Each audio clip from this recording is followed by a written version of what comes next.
खबर छतरपुर से है। समयक अभियान के अंतर्गत संचालित इंदिरा ज्योति यात्रा एवं चले राम राज्य की ओर संकल्प यात्रा अब बुंदेलखंड क्षेत्र में प्रवेश करते हुए छतरपुर पहुंच गई है।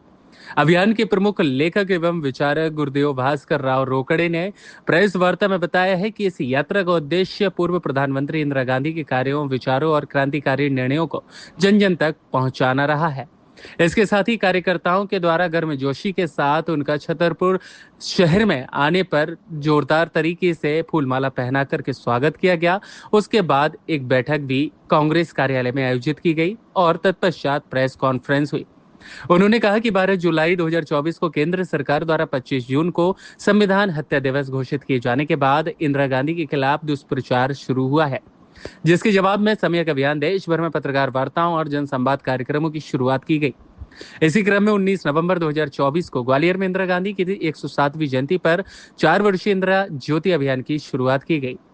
भास्कर राव रोकड़े ने बताया है कि इंदिरा गांधी के 108वें जयंती वर्ष को सृजन वर्ष के रूप में मनाया जा रहा है, जिसके अंतर्गत वर्ष भर में 108 कार्यक्रम आयोजित किए गए। भोपाल में आयोजित राष्ट्रीय समारोह में कांग्रेस के वरिष्ठ नेता पवन खेरे ने हिस्सा लिया। इसी अवसर पर चले राम राज्य की ओर अभियान का शुभारंभ हुआ।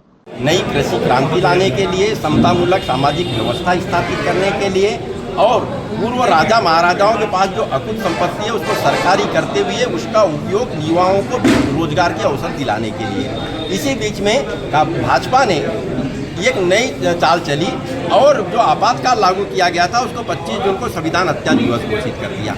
तो हमने उसके खिलाफ में पूरे देश भर में प्रेस कॉन्फ्रेंसेस किया और हमने बताया कि अमेरिकी साजिश से बचाने के लिए, देश को अस्थिरता से बचाने के लिए उस समय आपातकाल लगाया गया था, कानूनी प्रावधानों के तहत लगाया गया था। और उसके बाद हमने 4 वर्षीय इंदिरा ज्योति अभियान शुरू किया। हर घर हर द्वार तक इंदिरा जी के कार्य, विचारों एवं क्रांतिकारी निर्णयों को पहुंचाने के लिए महात्मा गांधी ने चले राम राज्य की अवधारणा रखी थी। 11 सितंबर 1929 को भय, भ्रष्टाचार, भेदभाव मुक्त, सुगम, न्याय युक्त, दुख रहित शासन व्यवस्था की कल्पना के साथ में आज उस प्रकार के राम राज्य को स्थापित करने की आवश्यकता है। इसलिए देखिए, हम राम राज्य की बात कर रहे हैं, महात्मा गांधी की अवधारणा की बात कर रहे हैं। अवधपति श्री राम ने जितने भी कानून बनाए अपने पर लागू किए थे और उनके राज्य में इस बात का पता लगाया जाता था गुप्तचरों के माध्यम से कि पता लगाओ उनके राज्य में कोई दुखी तो नहीं है, और यदि कोई दुखी हो तो तत्काल उसके दुखों का निवारण किया जाता था।